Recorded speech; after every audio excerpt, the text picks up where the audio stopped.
I circle the edge of this grand ballroom and watch Arn, the prince I've loved like a son, who led us through desolation and doom, who fought the hand of death itself and won, seeing us through the gates of Tern Valness.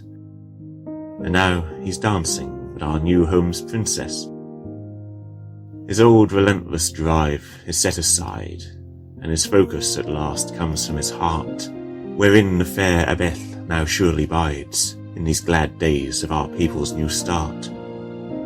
To seal them now, I'll confidently say that I'd best prepare for their wedding day. Her royal father is seated nearby, making plain his approval at this sight, though I can see the sadness in his eyes. Perhaps he hopes their love will set things right. Too hard on himself is his majesty, blaming himself for the dragon's fury. He could not have known what his scouts would find, nor that they would take from the treasure hoard. It was not his fault that so many died. Now gone, at least, are the dragon's dread roars. I think, like me, he can see joy's return, yet foremost for the next generation. There are many like us, old and careworn, seeking serenity at peril's end. The age to come shall be raised by his firstborn and son-in-law. The future's theirs to tend. I long to walk through woodlands filled with life, and the king, I fear, longs to join his late wife. Still, no more of that. This is a happy day, and herald to happier times to come. The dragons, at long last, are sent away, and the days of devastation are done. I look to my prince, smiling at long last, and thus I'll believe the nightmare has passed. Far from the camp, away from the fires, awaiting the day and the battle to come, a tyrant to slay, a throne to be won, a kingdom to save, a legend near spun. On that fleeting night before the fateful fight, the one who would be queen let fall the tears on the chest of the one she held most dear, the champion she must send from her sight. He was the one who had found her alone, and heard the story of her stolen throne. Then, with a zeal she had never known, rent her misery, saw her spirit regrown. Such an adventure they started together. By moonlight he snuck her into the castles of her old friends and still loyal vassals, till soon her rebellion she'd mustered.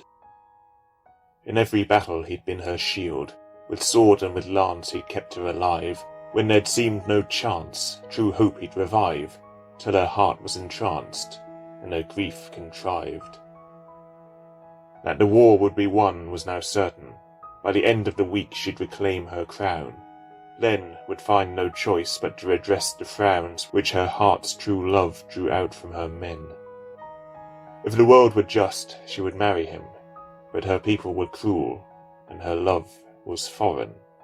To them but a tool whose use neared its end, and if she would rule, away he must wend. Too many who'd warred their queen to restore, she knew, would then take up arms against her, and deliver the bleeding realm fresh slaughter, rather than call her foreign partner lord.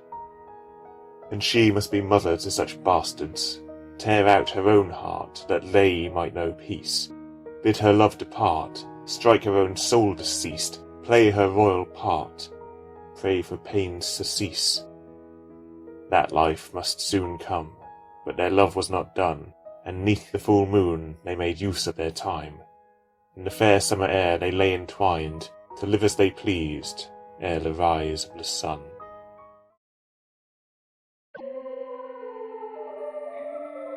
Perhaps I was wrong, and blessed irony does not scorn our easy adoration, or at least my own, for it gives to me, yes, even to me, a glorious cessation. I could not stand against envy and bitterness. Every day they were so easily found. Horrendous grew my heart, yet nevertheless, here at the end, both veins are gone to ground. Love and passion, outrage for injustice, never could they matter enough to me. Yet now, doomed to die through a lunatic's malice, the fires of all three burn brightly and free. Should I clarify? Tell my tale plain? No, I think not.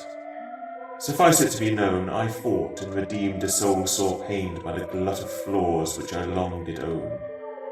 Fate contrived a chance for me to set things right, to reverse the nature which I despise, with victims to save and villains to fight, with the reward and price both, that I die. I often loathed the sight of young lovers. Now I gladly give my life for such a pair. I'll die laughing, no matter how much it hurts, for the worthiest danger I have dared. To face the end without a wisp of regret, with envy cast out and bitterness cracked. No time remains for dark thoughts. I need not fret that lingering life shall turn my nature back.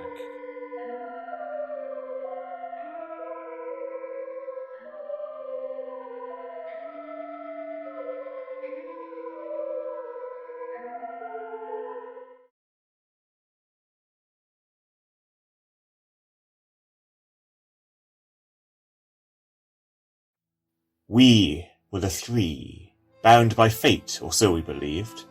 2 fool boys and a whimsical girl, raised 2 squires and a scout, and 'gainst the world we would contend all our days. Yes, so we believed. Dreams of glory come easy when you're a child, and it's almost as easy to be a friend. But childhood must find its fated end, and friends we soon were in prime youth's wretched style. Fool boys turned fool men. We both fell deeply in love with the woman grown from the girl we'd known. We could find no worth but in her alone. Down a path rife with pain, our hearts had us shoved. I had known for many years in my honest soul that I was never quite my friend's equal, not in boldness nor wit, not as fair nor tall. Inevitably, our beloved's heart he stole. I resolved to make a secret of my heartache, not that those love-struck 2 would have noticed. Lost to first love's bliss, I was hardly missed, but still I hid it, for all 3 of our sakes. When there came a call for fighting men to depart for a new settled land far to the north, I eagerly volunteered to set forth, to see if distance would impart some healing art. With this news, at least, they seemed to remember me, and seemed astounded that I feigned to leave, their sentiments enduring and naive that we could, even now, remain fate's chosen 3. Though we 3 were done, my victorious best friend contrived a bold gesture worthy of him, and asked she whom we loved to marry him ere I left, a good memory to mark the end. And what did she say but yes to the man she loved? And what could I say as I shook his hand but yes, when he asked me to be his best man? For one last time, I thought, fate struck me with its glove. My resolve contended 'gainst my hated heartache, yet still, part of me was happy for them, and I was not tempted to detest them. I'd be the least of the 3 one last time, for their sakes. Much rushing and strife nonetheless made a wedding fit for the bride and groom, adored and blessed, and mickle of joy for the honest guests. I grinned on, and focused on where I'd be heading. I spoke a speech which drove me close to rage to write, and drank but sparingly at the reception for fear that drink would loose my dejection. Yet when all was done, I'd won my stupid fight. Then there, at the end, with the road set before me, I felt a faint hope. Perhaps there'd be found a good life for me.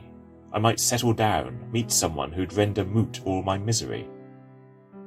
My smile was not forced when I bid my goodbyes to my 2 friends beside the castle gate. I had a life to claim and need not wait any more, so off to the north I went to bide. The journey was marked by hardships, rain and boredom. Yet at last we came to a half-built keep in a fledgling village, and I did leap into my work, for community and kingdom. Said work took the form of daily patrols through lands devoid of even wolves to pester us, nor wolf-heads. We were too young for their fuss. There was little there for me and my knightly band. By the thin sliver of noble blood in my veins, I was forbidden the work of the serfs. But oh, how I longed my new home to serve, to distract from the thoughts I could not drive away. I came to envy those air-busy commoners, the builders and fishers and foragers. The best I could do was play the hunter with my knights, yet even this conjured thoughts of her. Yet time built up our settlement, and newcomers came here to build new lives, and in just 2 years our village did thrive, and I was pulled from my heart's strange banishment. With little else for us to do, we disused knights would charge train a number of men-at-arms to guard and defend and do proper harms, for sooner or later there must come cause to fight. We'd stayed in practice through many a mock duel, staying fit and ready as duty bid, as well as tedium. Yet all we did served us well in making soldiers of the rabble. Purpose and responsibility satisfied after eluding my grasp for so long. Yet once more, and too soon, it all went wrong, for I received word that my 2 old friends had died. The news was brought by a haggard servant of theirs. She whom I loved had died in childbirth, and my old friend found an end with no worth, made careless by grief in winter, by the cold snared. Their servant brought 2 things more with the dread tidings, their young son, an uncomprehending babe, and a letter charging me this boy to raise. His godfather they had named me, without asking. I was too racked by grief and brought low by surprise to do aught but fall back on my duty, of caring for this boy foisted on me. Conscience, I resolved, must now be my only guide. With the aid and counsel of friends who were parents, and the kindly help of a wise wet nurse, through the first shaky weeks we 2 traversed. Much coveted focus my needy godson lent. It was almost a month ere life made sense again, and my godson and I found our routine. My captain named him my squire to be, once he was old enough to serve and be trained. I swore to my friends, and myself, many times, that I would take good care of their poor son, and do whatever thus needed be done, though again, it seemed, fate dealt me a hand unkind. Every time I looked at that boy, I saw the 2 I loved, and would ne'er see again. His innocent face brought nothing but pain, which for all I'd endured was heartless fate's reward.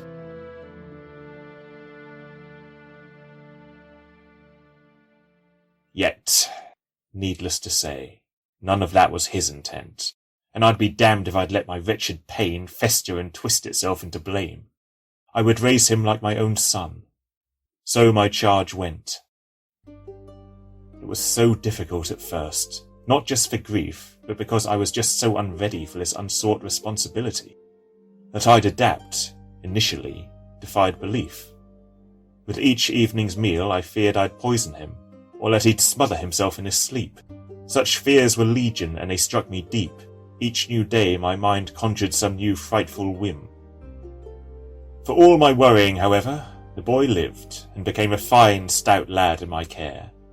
Our griefs we left in the past, scorned and snared, and fate's dread hand I long ago chose to forgive. I never did raise a family of my own. When all was done, there was simply no one. But at least my unfairly handsome godson earned his happiness, and a kinder life does know. He was his bold, brazen father's son through and through, and dreamed throughout his youth of his knighthood, and glory to come as youth judged it should, and I deigned not wake him through all the days he grew. My final oath, and one repeated most of all, was that the boy who'd been entrusted to me must never be cursed to become like me, his fate set by the miseries which must befall. So I raised him to know, as his parents once had, that he was strong enough to stand steadfast against every challenge the world would cast. Such confidence served him through times good and bad. Now, with my end near, he has all that I once craved, a wife, children, glory fit for a night. Yet what envy I can conjure is slight. Soon I can rest, and death does not find me ashamed.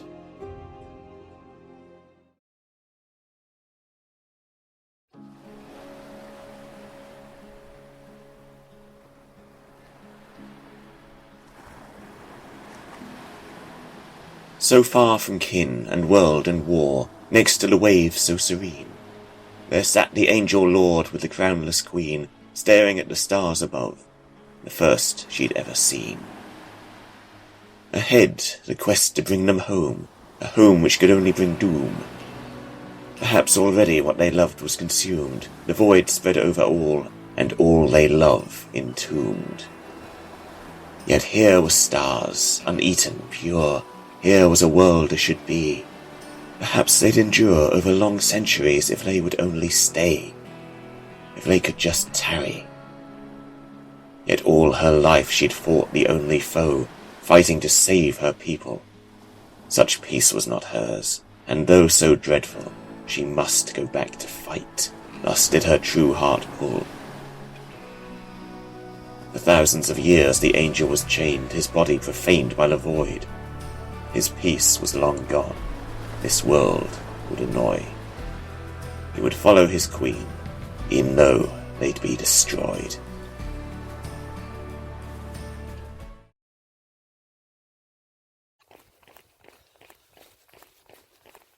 The banshee's son was out running when he knew in the depths of his soul the bitter knell of someone nearby, so close to their doom. He searched for a scent beyond mortal smell, and with death-seeking eyes he looked straight through a house's brick wall, until his gaze fell upon an old woman who struggled to her armchair, there to die, she knew full well. Spying no watcher in nearby windows, nor passing cars, nor anyone on the street, he hid his flesh, and as a spirit did go, the soul of the dying woman to meet. He passed through the walls, a grey shadow, and he waited for the moment most meet, the moment ere death, whose like he well did know. The woman lingered on the edge of sleep, her every breath and heartbeat slow and pained, and when close to the end, the spirit delved deep into the long seconds of her dying brain, and about her strongest dreams he did creep, to find the greatest wish that still remained, one which e'en near the end still made her weep.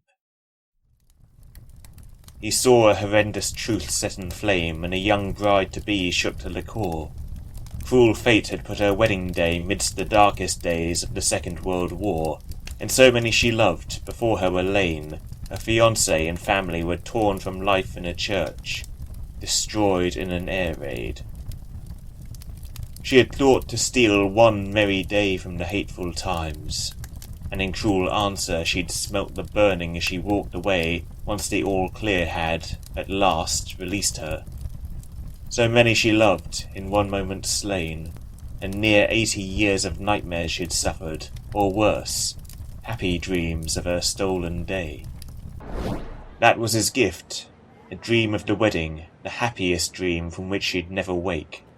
From dream and memory he set to working, a long overdue wedding day to make, untroubled now by war nor by rationing.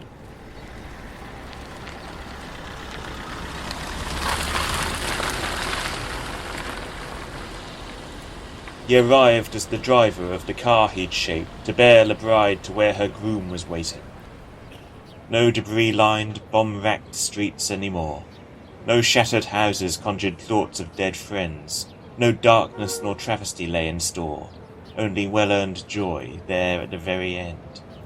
The bride in her radiant youth restored wept in dreamy relief as each turn and bend gave back something else the world had shorn.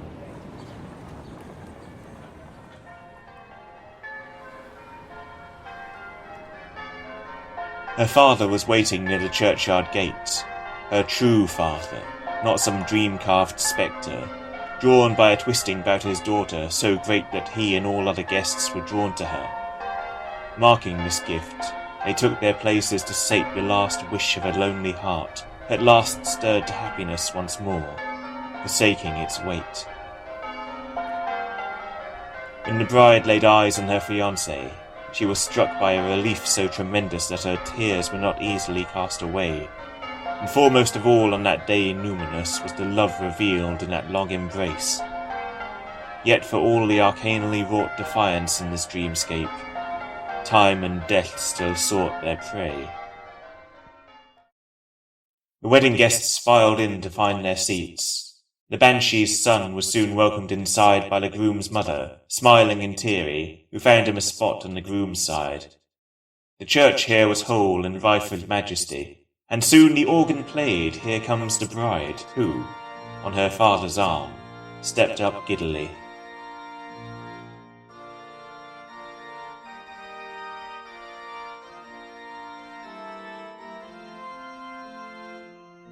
The local priest returned for one last service, led all through the hymns and the prayers and vows.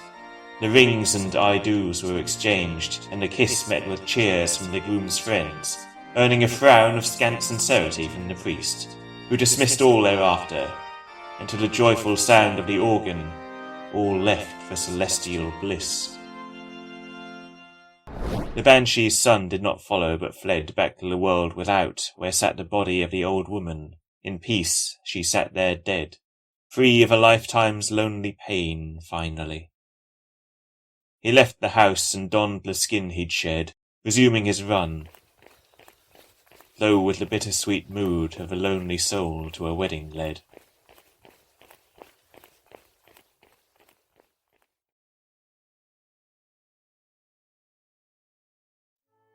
In the gardens of the royal palace of the titanic city Carnarvon, Kessenring, sixth-born and 6-year-old prince, saw a silver spectre fly across the lawn. For want of a sword he grabbed a nearby stick and ran to confront this intruding ghost. He charged at full pelt, the quest made him quick, bearing all the valour a 6-year heart may boast. When he closed the gap, he saw his foe clearly, no ghost but a girl who stopped dead before him. Silver-haired and freakish pale was she, her garb was strange, her face taut and grim. Kessenring's young mind turned at once from battle to the manners his mother the queen had taught. He set down his weapon, slow and careful, and summoned all his politeness, as he ought.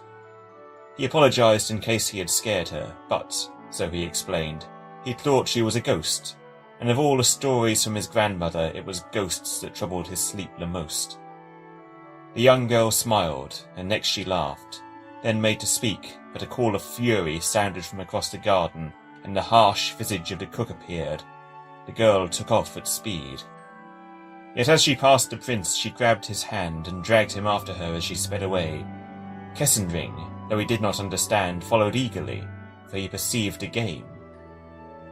For all at the palace was the royal abode, the guards were few and vigilance was poor. Generations of peace had Carnarvon known, a peace which left security sore worn. Back then, this meant no more than no one noticed as the children darted into a shed, half eaten by ivy and easily missed by the staff who had long left the place for dead. Hidden within, the girl pulled from a deep pocket a small sack filled with freshly baked cookies, which informed the prince of the cause of the cook's fit. He had found himself in a thief's company. This fact might have troubled young Kessenring if he or his siblings held any esteem for the cook who was ever forgetting his station. He was miserly and mean. The girl took 3 cookies, then handed him the sack, settling the young prince's loyalties. He took 2 himself, and then he sat back beside his new friend on a makeshift workbench's seat. At last she introduced herself as Fane, and nervously said that she lived underground.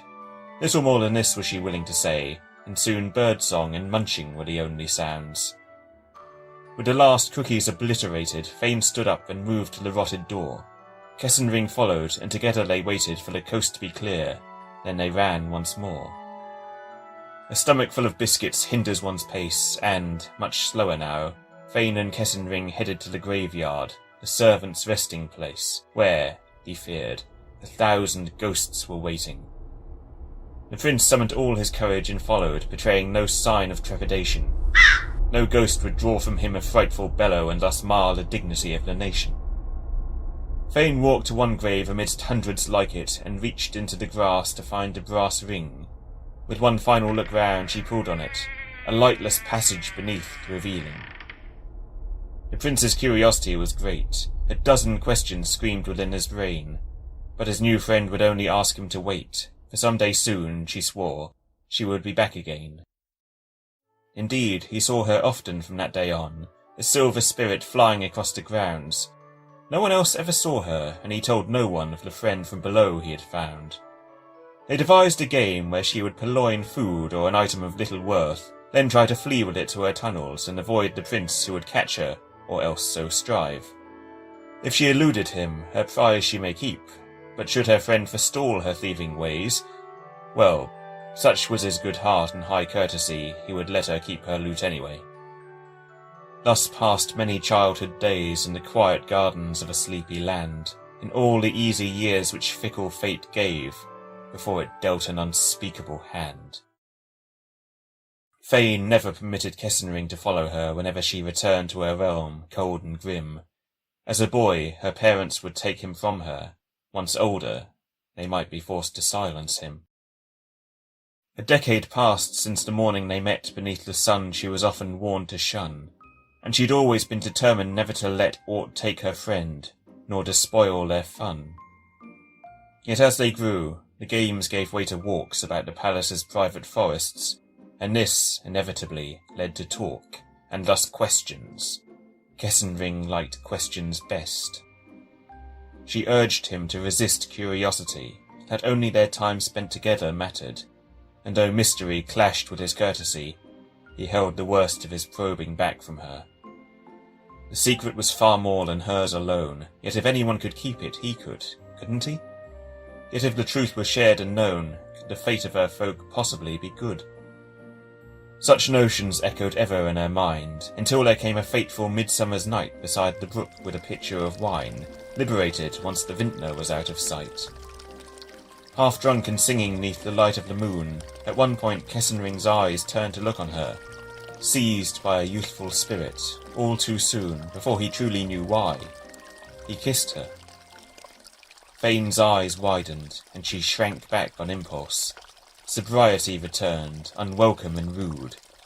Kessenring's heart fell, thinking her repulsed. He feared all their years of friendship thus subdued. Fane's thoughts raced back through all her truths and secrets. No good would come from this. It must not be. The realm below this one may fall if she let Kessenring get too close, if her world was seen.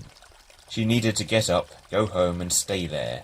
Put an end to this risky foolishness she'd revelled in for too long. She needed to care, to pay the peril its due dread and distress. Yet there stood her truest friend, and here was a night like so many nights and days, so full of joy. For all the danger, he had always felt right, and what, her heart asked, could such rightness destroy? She all but ran to him, her worries cast out. They were no longer the children they had been, and before their adolescent hearts' twin shouts they were helpless, just as they wished to be. They kissed once more, properly, then again. Kessenring's abrupt shame he dismissed, replaced by a delight so fierce it pained him when Fane said she must go, with one last kiss. She asked him meet her again tomorrow beside the water in the moonlit forest. The prince, at the first day of first love, did know how slow the wait must be, and likely without rest. That it was indeed, a truly sluggish day, mickle of duty, arduous and tardy. Kessenring's thoughts were of nothing but Fane, his oldest friend, but now changed utterly. Had he the mind for forward thought and caution, the prince might have considered the obstacles facing them both, and what they had begun, and how it may prove unsustainable. He was a prince, and even if not an heir, his parents must surely soon contrive to wed some noble friend's daughter to him, and there should have been a thought to grieve, had it reached his head. For as he was so often overlooked and distant from the workings of the court, only she, so close to him, could hope to hook so completely his young mind's every thought. If Carnarvon had stayed as rightly it should, then this story of star-crossed lovers would not end so strangely. All might have even been good for Lem had we not been forced to descend.